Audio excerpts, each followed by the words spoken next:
Making New Year goals for 2022 won't work. I know it's a bold statement, but let me explain, right? First off, let me get this straight. A resolution being something you want to change for the new year, and a goal being something you want to achieve, right? And resolutions work well as long as you can follow through on them, but goals for 2022, no.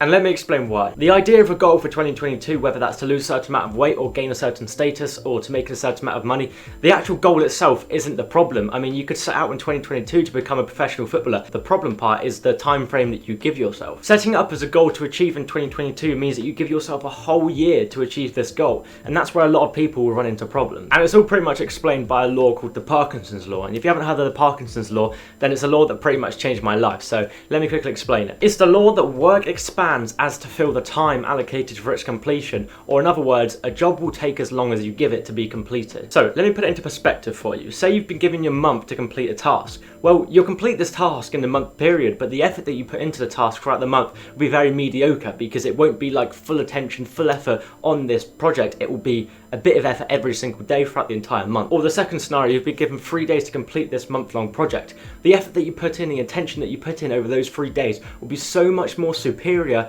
as per to the effort and attention you put in over the month-long period, and therefore increasing the quality of the result. Or in other words, the more time you give a task to be completed, the less effort you'll put in over time. And not because you don't care, it's because it's natural. It's natural for us humans to either leave it to the last minute or think, we've got so much time to complete this task, let's just do it and spread it out across the period of time. But how does this relate to setting goals in 2022? Well, you could set yourself a goal to lose weight, make a certain amount of money, or gain a certain amount of status, like I said earlier. But if you're giving yourself a year-long period to do it, us as human beings will really take up that year-long period. And about 80-90% of the time, we'll get to near the very end of the year and then realise we've set ourselves out this goal to try and achieve, and we haven't achieved it. Elon Musk actually once tweeted something that fits in very well to this kind of topic. He said something along the lines of, stop being patient and ask yourself how you can accomplish your 10-year goal in 6 months. And the chances are you'll most likely probably fail, but you'll be much further ahead as if you gave yourself 10 years to complete this task. And the same applies in the scenario I'm talking about, and set it to a much smaller scale. You've given yourself a year-long period to complete this task, but what if you tried to complete it in just 2 months? You would probably or could possibly fail this entire task,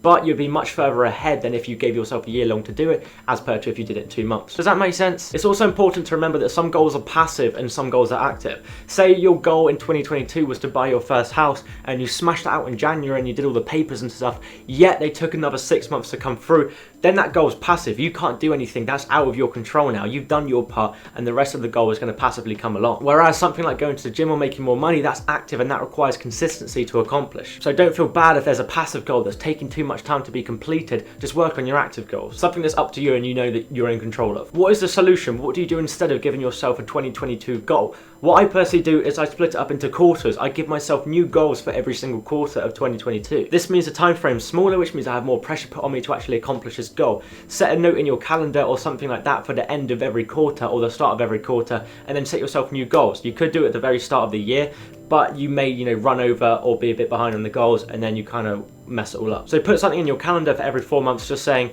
second quarter goals or third quarter goals, and then you can just write it down on a piece of paper, chuck it on your whiteboard, and there you go, it's right in front of you. And last but not least, remember that your goals should scare you. If you write them out on paper and they don't scare you, then you're not aiming high enough. You should be thinking about your goals and thinking, how in the am I going to do this? Although still keep them somewhat achievable, otherwise they'll just be so far out your reach you won't even bother going for them. But that is it for this video. I hope you enjoyed. If you did learn something new, please hit the like button and give the subscribe button a big old kissy. And leave a comment down below of what your thoughts are on this topic and on this video.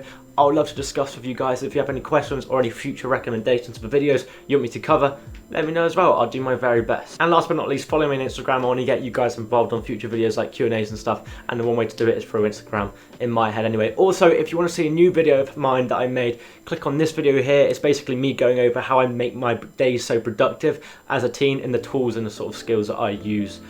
So you may find that useful as well. But thank you for watching. Appreciate you all.